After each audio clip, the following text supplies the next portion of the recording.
عزیزان گرامی، یہ نعمت بے کراں جو ہمیں ملی ہے، اس کا احساس ہو سکتا ہے آج اکثر لوگ نہ کر رہے ہوں، اندازہ نہ کر پا رہے ہوں۔ اللہ رب العزت نے آپ ہی کو شب برات عطا کی ہے، آپ ہی کو شب قدر عطا کی ہے، جس کے متعلق قرآن کہتا ہے لیلۃ القدر خیر من الف شہر، 1000 مہینوں سے بہتر ایک رات تمہیں عطا کی گئی، تمہاری جھولی میں ہے۔ یہ تمام نیکیاں کرنے کے موقع تمہارے پاس آئے ہیں۔ رمضان المبارک جس قدر برکتیں لے کر تمہارے پاس آتا ہے، اس کی ہر ساعت میں، ہر لمحے میں عبادتیں رب تعالیٰ قبول کرتا ہے۔ دوسرے اوقات جو ہے قبولیت کی گھڑی ہے، جیسے قبولیت کے مقامات ہیں، قبولیت کے وقت بھی ہیں۔ جمعہ کے دن مغرب سے پہلے کا وقت جو ہے قبولیت کا وقت ہوتا ہے۔ بزرگوں نے جو لکھا ہے، اور خود میرے آقا صلی اللہ تعالیٰ علیہ وسلم کی حدیث پاک سے بھی ہے، ہر فرض نماز کے فوراً بعد قبولیت کا وقت ہوتا ہے۔ جمعہ کی اذان اور خطبے کے بعد، خطبے کے بیچ میں نہیں بلکہ خطبے اور اذان سے پہلے جو وقت ہوتا ہے اسے وقت مستجاب کہا گیا ہے۔ اسی طرح سے جمعہ کی نماز کے بعد یہ اوقات دعاؤں کے قبولیت کے اوقات ہیں، لیکن رمضان ایسا کہ اس کے پورے 24 گھنٹے قبولیت کے ہیں، ہر لمحہ اس کی قبولیت کی ساعت ہے۔ یہ انعامات پچھلی امتوں کو اس طرح سے نہیں دیے گئے تھے۔ عزیزان گرامی، رب تبارک و تعالیٰ نے ہمیں جو بے پناہ نعمتیں عطا فرمائی، ان تمام نعمتوں میں سے ایک نعمت یہ شب برات ہے۔ برات کسے کہتے ہیں، میں تھوڑا سا دلیلوں کے حوالے سے بات کر لوں اور اس کے بعد پھر اس کا ایک میسج دے دوں۔ ویسے آپ کو بہت طول نہیں دوں گا، آج بہت سارے کام ہیں، ہمیں عبادت بھی کرنا ہے۔ برات کا مطلب ہوتا ہے آزادی۔ آزادی کس چیز سے؟ جہنم سے آزادی، جہنم سے چھٹکارا۔ اس کو عربی میں لیلۃ البرات کہا گیا ہے، یعنی آزادی کی رات۔ آج جو بندہ اللہ تعالیٰ کے حضور مانگا اور اس کی آواز پہنچ گئی، رب تبارک و تعالیٰ کے ہاں وہ مقبول ہوا، تو اس کا نام لکھ دیا جاتا ہے آج یہ آزاد ہے، آج فلاں جہنم سے آزاد ہے۔ بلکہ ایک حدیث پاک میں رسول کریم صلی اللہ تعالیٰ علیہ وسلم فرماتے ہیں، بنو کلب کی بکریوں کے بالوں کے برابر۔ ایک خاندان تھا عرب میں جو بکریاں پالتے تھے، ان کی بکریوں کے بال زیادہ ہوتے تھے، ان بکریوں کے بالوں کے برابر لوگوں کو آج اللہ تعالیٰ جہنم سے آزاد کرتا ہے۔ کثرت سے لوگ آج آزاد ہو رہے ہوتے، اے کاش ہمارا بھی نام آزاد ہونے والوں میں آ جائے۔ جب یہ پکارا جا رہا ہوگا آج کہ فلاں بن فلاں آزاد ہے، فلاں بن فلاں آزاد ہے، فلاں بن فلاں آزاد ہے۔ آزادی کا مطلب ہے برات۔ اب یہاں پر ایک بات میں بہت ساری دلیلیں نہ دیتے ہوئے سمپل کچھ چیزیں سمجھا دوں گا آپ کو کہ عقل میں آ جائے آپ کی۔ آزادی اس کے لیے ہے جس کا ایمان ہو، ایمان والے کو جہنم سے آزادی ہے، کفر والے کو نہیں۔ کافر کو کبھی آزادی نہیں ہوگی۔ جہنم میں ایک بار کافر ڈال دیا گیا تو واپس وہ عبدالآباد کے لیے نہیں نکالا جائے گا، 100 سال کے بعد بھی نہیں، 1000 سال کے بعد بھی نہیں، 1,00,000 سال کے بعد بھی نہیں۔ کفر پر جو مارا اس کی آزادی نہیں۔ ایمان والا اگر گناہ کرتا تھا، بدعملی کرتا تھا اور پھر دوزخ میں چلا گیا، جس کی بنیاد پر سزائیں پا کر کے وہ پھر آزاد ہو سکتا ہے، تو ایمان والے کی آزادی کی بات میں کر رہا ہوں۔ اب یہاں پر یہ گتھی بھی سلجھ جاتی ہے، بعض لوگ کہتے ہیں یہ کوئی مسئلہ ہی نہیں ہے، برات بھی نہیں، شب برات بھی نہیں، لیلۃ البرات بھی نہیں۔ کچھ لوگ اس کی انکار کرتے ہیں، اسی لیے آج اندھیریاں ہی اندھیریاں ہیں کچھ لوگوں کے ہاں۔ الحمدللہ ہمارے ہاں ماحول خوب روشن نظر آتا ہے۔ اس کو ایک دلیل کے ذریعے سے میں بتاؤں آپ کو، کس کے لیے آزادی اور کس کے لیے نہیں، اس کا فیصلہ آپ ہی کر لیں گے۔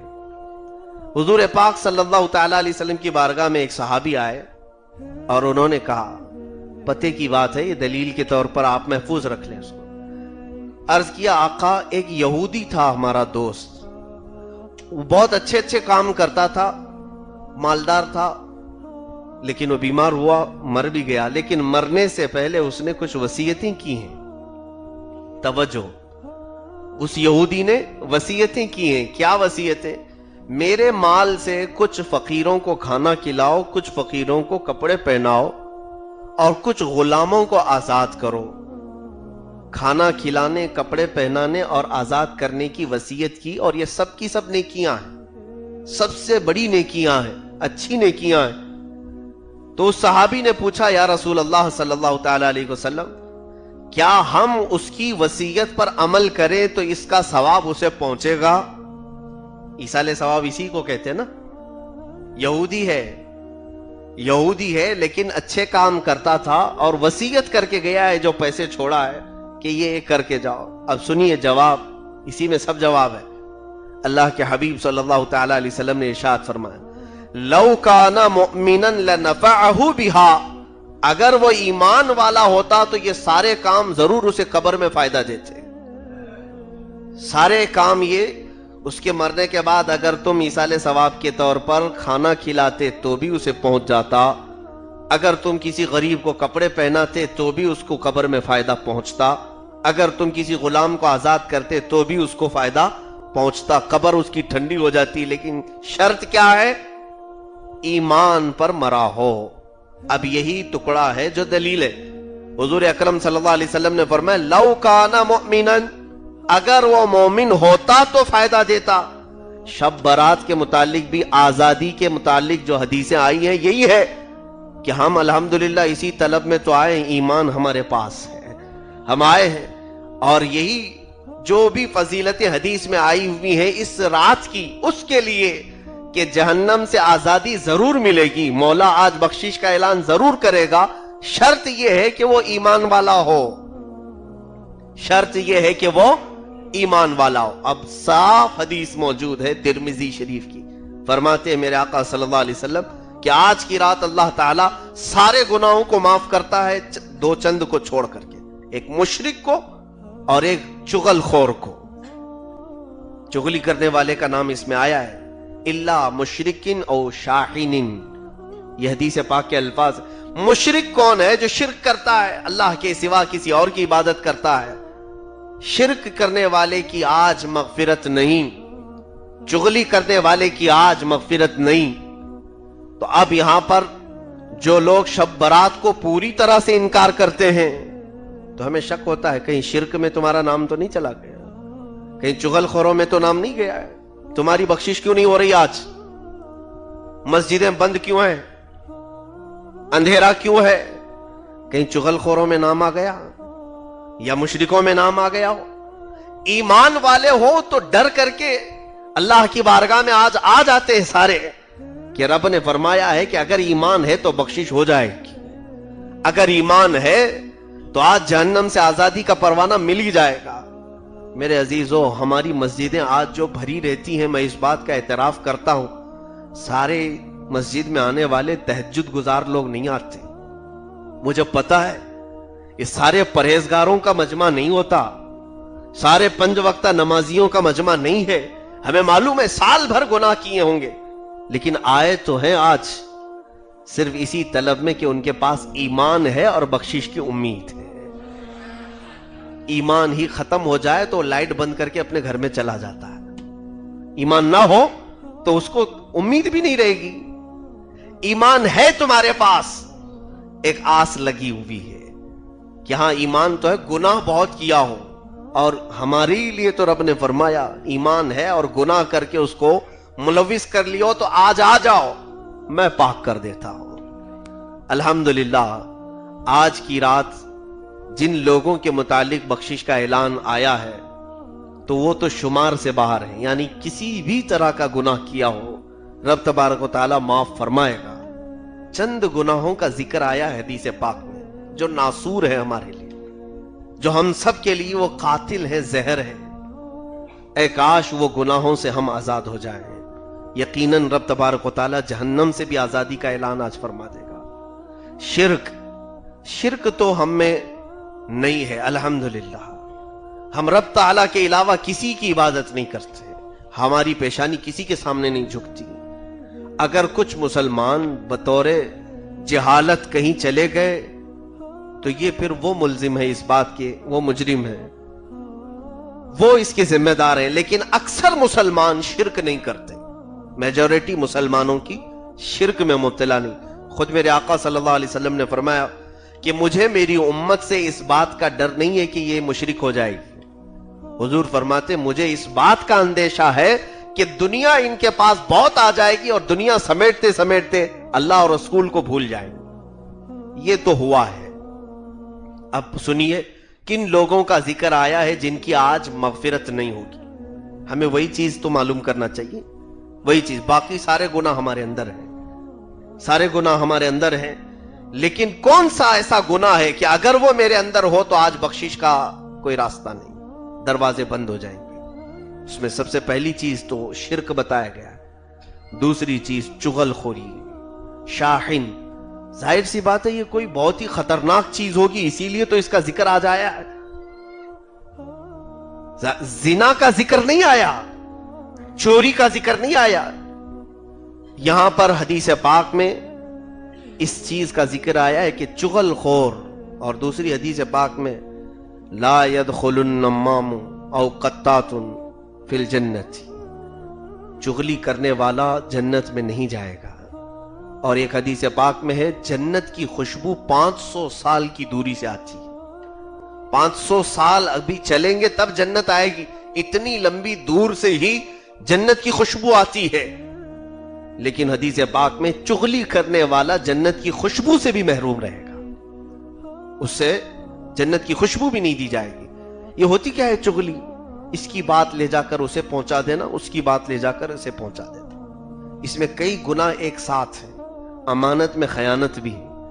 تمہارے دوست نے تمہیں رازدار سمجھ کر کے کچھ بتایا تھا اور تم اس بات کو لے جا کر کے اس کے دشمنوں کے پاس پہنچا دی، یا کسی ایسے کے پاس پہنچا دیا جس سے اس کا دل کھٹا ہو گیا اور تم دو لوگوں کی دشمنی کا ذریعہ بنے۔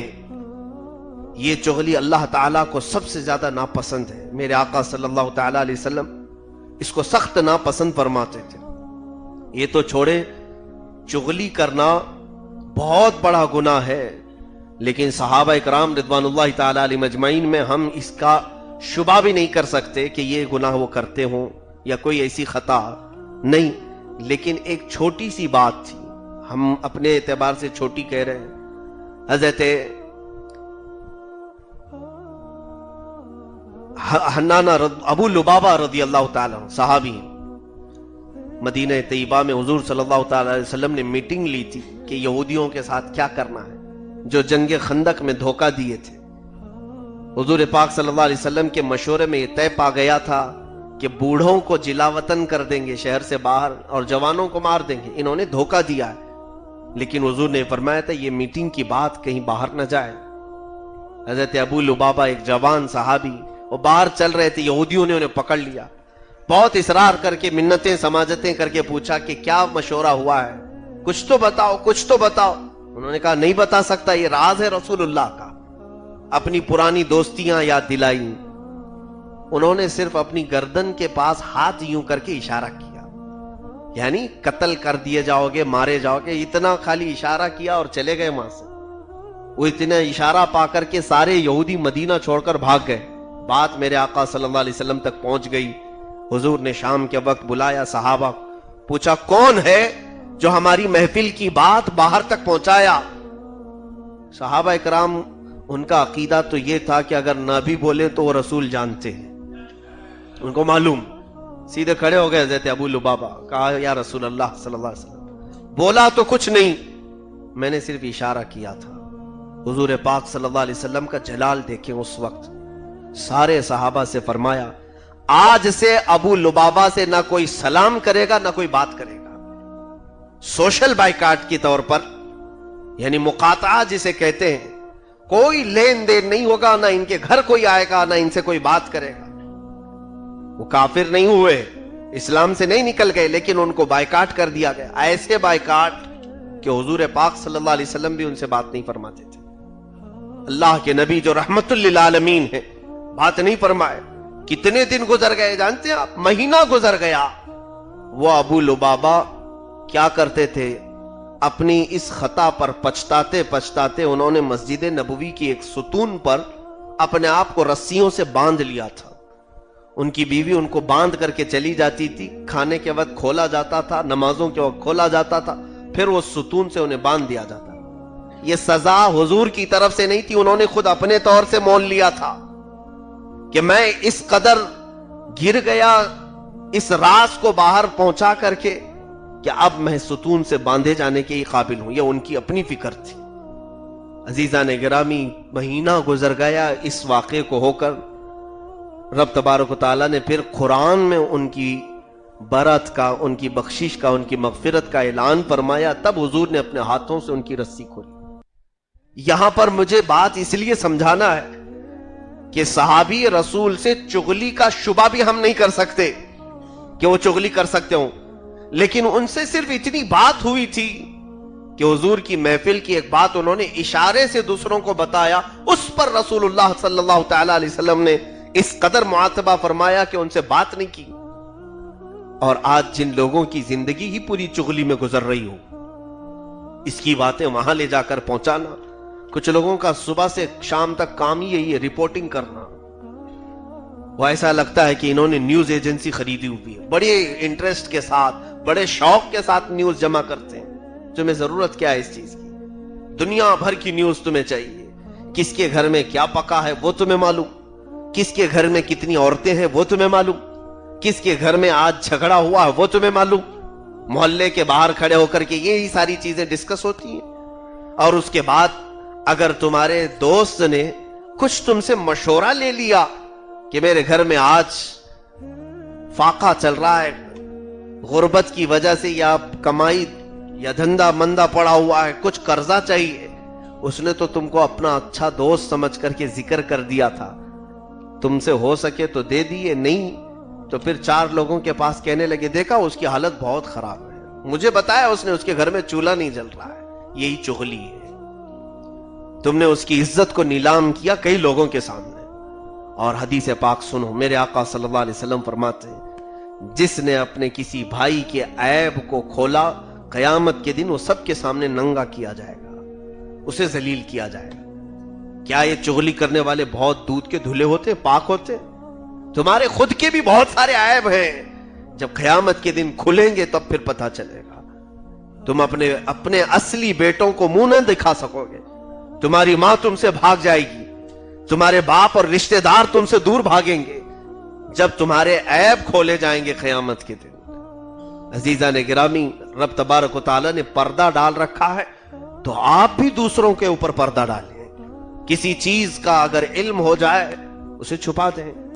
جانتے ہیں آپ، میت کے ساتھ ہمیں حکم یہ دیا گیا ہے کہ میت کو نہلانے والوں کے متعلق بھی مسئلہ یہ رکھا گیا ہے کہ اس کے قریبی لوگ نہلائیں، اس کا جس پر زیادہ اعتماد تھا وہ لوگ نہلائیں، دیندار جو ہو وہ نہلائیں.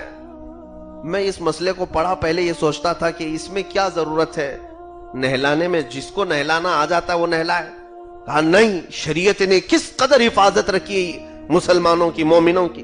کہا اگر میت سے غسل کے وقت کوئی نجاست نکل جائے یا کوئی بری چیز نکل جائے تو ایسا شخص نہلائے جو دوسرے کو بتا نہ سکے، اس کا عیب کوئی نہ بتائے. اس عیب کو، جو چیز اس نے دیکھا، اس مردے کے ساتھ ہی وہ ہمیشہ کے لیے دفن کرتے. یہاں تک شریعت احترام رکھتی ہے ہماری باریکیوں کو چھپانے کے لیے.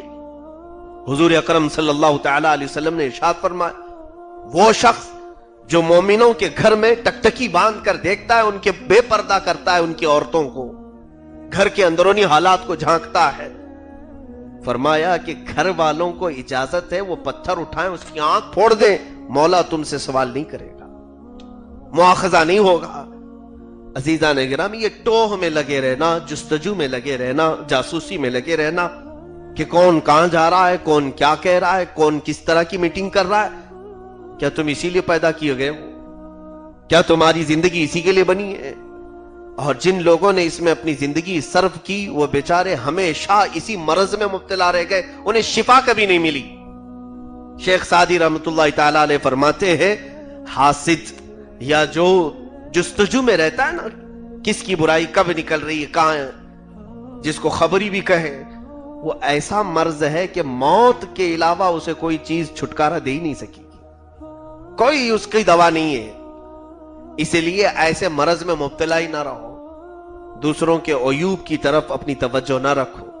جب کبھی کسی کی برائی دیکھے تو یہ محسوس کریں کہ اس سے زیادہ شاید میرے اندر بھی ہے، شاید میرے اندر بھی آج اس کی کھل گئی، کل میری کھل جائے تو رب تبارک و تعالیٰ تمہاری اس طرح کی فکر پر تمہاری عیبوں کی حفاظت فرمائے گا۔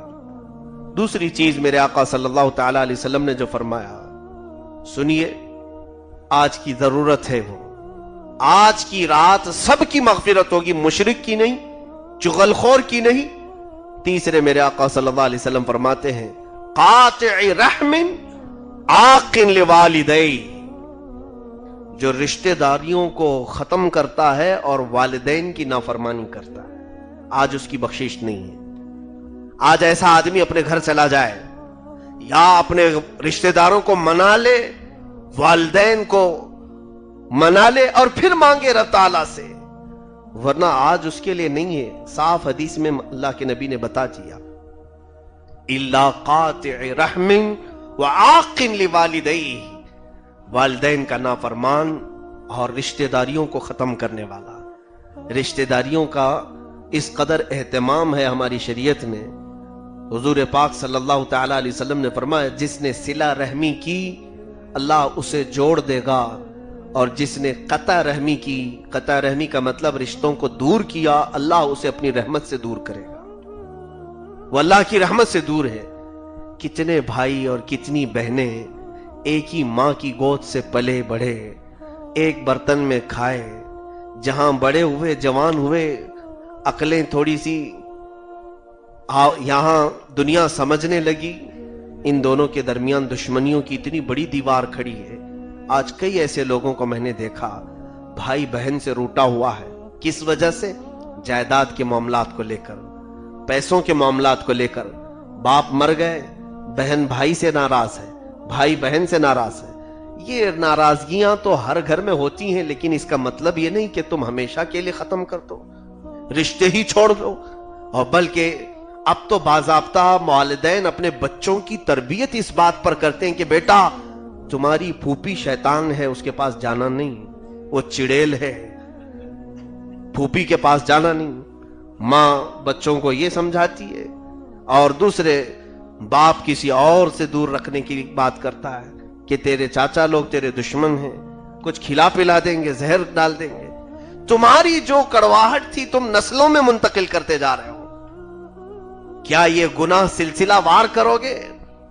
کنٹینیو قیامت تک چلے گا تمہاری نسلوں میں؟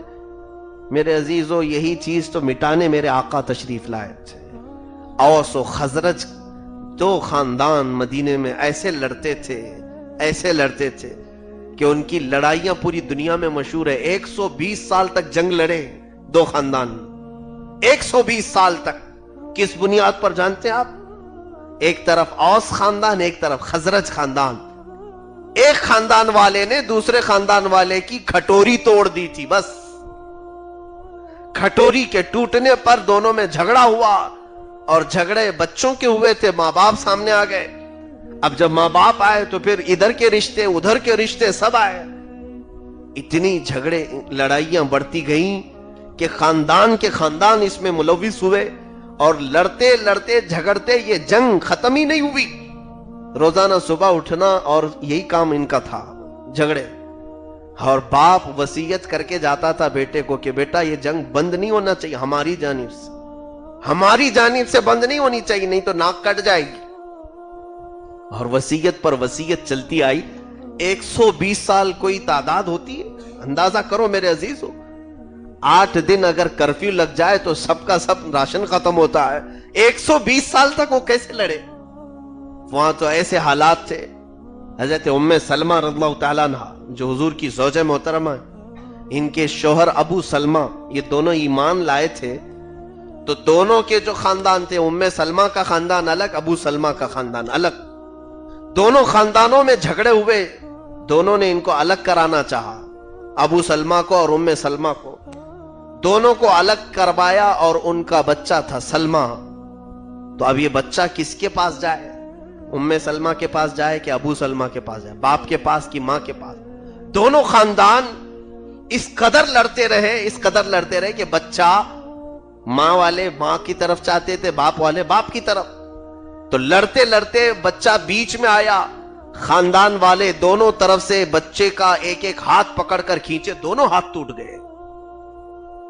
ام سلمہ کے بیٹے کی ان کے سامنے شہادت ہو گئی. چھوٹا سا بچہ، دو خاندان والوں نے ہاتھ توڑنے کو گوارا کر لیا، لیکن صلح نہیں کرنی تھی، انہیں صلح نہیں کرنی تھی. میرے عزیزو، یہ رشتوں کو ختم کرنے کی جو کڑواہٹ تھی، یہ عرب کی جہالت میں تھی، کہاں سے پھر لوٹ کر ہمارے پاس آ گئی. 120 سال لڑائی چلی ان کی. اللہ اللہ، کیا نظر تھی میرے آقا صلی اللہ علیہ وسلم کی. مدینہ طیبہ میں تشریف لائے، وہ کیسی محبت کا جام میرے آقا نے ان کے سینوں میں بھرا ہوگا. اوس خاندان کے بھی، خزرج خاندان کے بھی لوگ ایمان لائے، دونوں قبیلے کے لوگ صحابی بنے. حضور پاک صلی اللہ علیہ وسلم نے اس صحابی کا اور اس صحابی کا ہاتھ پکڑا اور کہا آج سے تم دونوں بھائی بھائی. ان کو بھائی بنایا. تو وہ بھائی ایسے نہیں جو ایک ماں کے پیٹ سے پیدا ہو کر کے آج بھی جھگڑتے ہیں، اس سے کئی درجہ زیادہ انہوں نے بھائی چارگی نبھائی. ایسے نبھائی کہ دونوں نے اپنی جائیدادوں میں، اپنے کام میں، اپنے گھر میں ہر چیز آدھی آدھی کی، ہر چیز آدھی کی. کہ نبی نے تجھے کہا ہے کہ میرا بھائی ہے تو تو دنیا میں بھی بھائی، آخرت میں بھی بھائی. ہر چیز میں انہوں نے رشتے کو نبھایا، اور وہ صحابہ نے ایسا نبھایا. اللہ اکبر. اس کڑواہٹ کو میرے آقا نے کیسے ختم فرمایا تھا، اس زہر کو جو رشتوں کو ختم کرنے والا زہر تھا، حضور نے کیسے ختم کیا جانتے ہیں؟ حضرت ابو طلحہ رضی اللہ تعالیٰ عنہ، مدینہ کی طیبہ کے صحابی، رات کے وقت کسی نے بکرے کی بھنی ہوئی سری، سر کا گوشت ان کو ہدیے میں کسی نے دیا. بھوکے تھے، گھر میں کون؟ شوہر، بیوی اور بچہ. حضرت ابو طلحہ کہتے ہیں ہم کھانے کے لیے بیٹھے تو اچانک ہمیں خیال آیا کہ میرے گھر کے بغل والے جو صحابی ہیں ان کو کچھ پیش کرنا چاہیے.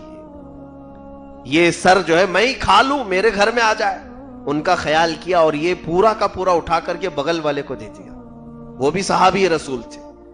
مدینے میں کون سا معاشرہ میرے آقا نے تشکیل دیا تھا. اس صحابی کے گھر گیا تو کیا انہوں نے پیٹ بھر کر کے کھا لیا؟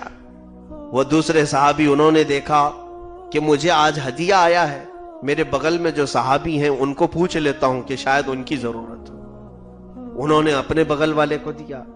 حدیث پاک میں موجود ہے وہ رات بھر وہ گوشت کی سری گھومتی رہی، پھر حضرت ابو طلحہ کے گھر آ گئی. کتنے گھروں میں گئی، ہر صحابی یہی سوچتا ہے شاید مجھ سے زیادہ بھوکے وہ میرے بغل والے ہوں گے. یہاں سگے بھائی اور بہن کے لیے ہم یہ نہیں سوچتے جو اللہ کے نبی نے صحابہ میں یہ سوچ پیدا کر دی تھی. یہ حیرت انگیز انقلاب میرے آقا نے ان کے درمیان پیدا کیا تھا. اس کا عشر عشیر بھی ہمارے پاس نہیں، اس کا 5% بھی آج پورے معاشرے میں نہیں. بلکہ آج تو حالات ایسے ہیں کہ رشتوں میں کئی لوگوں کی میتیں ہوتی ہیں، پتہ بھی نہیں رہتا. اور کچھ لوگ صرف اس لیے نہیں جاتے کہ میری اس سے کبھی بنی نہیں ہے، آج جا رہا ہے وہ دنیا سے تو کیا کرنے جاؤں. ابھی چند دنوں پہلے کی بات ہے، میں سفر تھا، عمرہ کے سفر پر تھا. تو حاجی صاحبان کو اکثر میں جو 2-3 وصیتیں کرتا ہوں اس میں سے ایک یہی ہے. سب سے پہلے اس سفر پہ جانے سے پہلے میں یہی کہتا ہوں اپنا کھانا پاک کر لو، حلال رزق پاک کر لو. دوسرا یہ ہے کہ کسی کا قرضہ ہو تو آزاد ہو جاؤ، اس سے سبکدوش ہو جاؤ، پہلے وہ ادا کرو پھر اللہ کی بارگاہ میں جانا. تیسرے یہ کہ اگر تمہارے رشتوں میں کوئی ناراض ہے تو اسے منا لو. ایک صاحب اتنے ڈھیٹ تھے، انہوں نے کہا کہ میں جا نہیں سکتا ان کے پاس، سگے بھائی ہیں، بڑے بھائی ہیں. کہا کہ وہ اپنی داستان سنانا شروع کی. میں کہا مجھے اس کی ضرورت نہیں، تمہارے گھریلو میٹر ہے، کیا کیا ہوا تھا میں سننے بیٹھوں تو بہت لمبا چلا جائے گا. ہمارا کہنا صرف اتنا ہے کہ ایک بار فریضہ تو ادا کر کے آؤ. اللہ تعالیٰ قرآن میں فرماتا ہے، 25ویں پارے کی آیت ہے، ادفع باللتی ہی احسن فاذا الذی بینک وبینہ عداوۃ کأنہ ولی حمیم. تم اچھی اور پیاری چیز سے کسی کڑواہٹ کو دور کرو، اللہ فرماتا ہے تمہارے اور اس کے درمیان جو دشمنی ہے اللہ وہ گہری دوستی میں بدل دے گا. یہ کام تو رب تبارک و تعالیٰ کا ہے. دلوں کو نرم کرنا، دلوں کو موم کرنا، یہ رب ذوالجلال کا کام ہے. تم ابتدا تو کرتے،